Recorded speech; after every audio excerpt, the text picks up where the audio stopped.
ले आया छत्तीसगढ़ ले आया।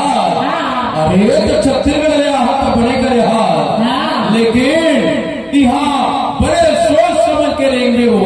अच्छा ते कौन गाँव में आहा दाम था नहीं जाना? नहीं हम मध्य प्रदेश के बरगा गांव है वो। ऐसे तो छत्तीसगढ़ ले मध्य प्रदेश के बरगा गांव में आया कहीं बने सोच समझ के देंगे।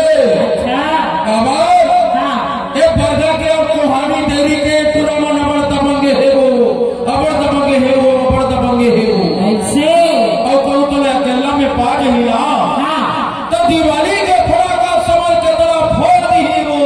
अरे क्या हुआ देखे एक तुम्हारा का काम छत्तीसगढ़ वाली कर दिया।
हेलो, और आप हैं अरमान भाई, चिकन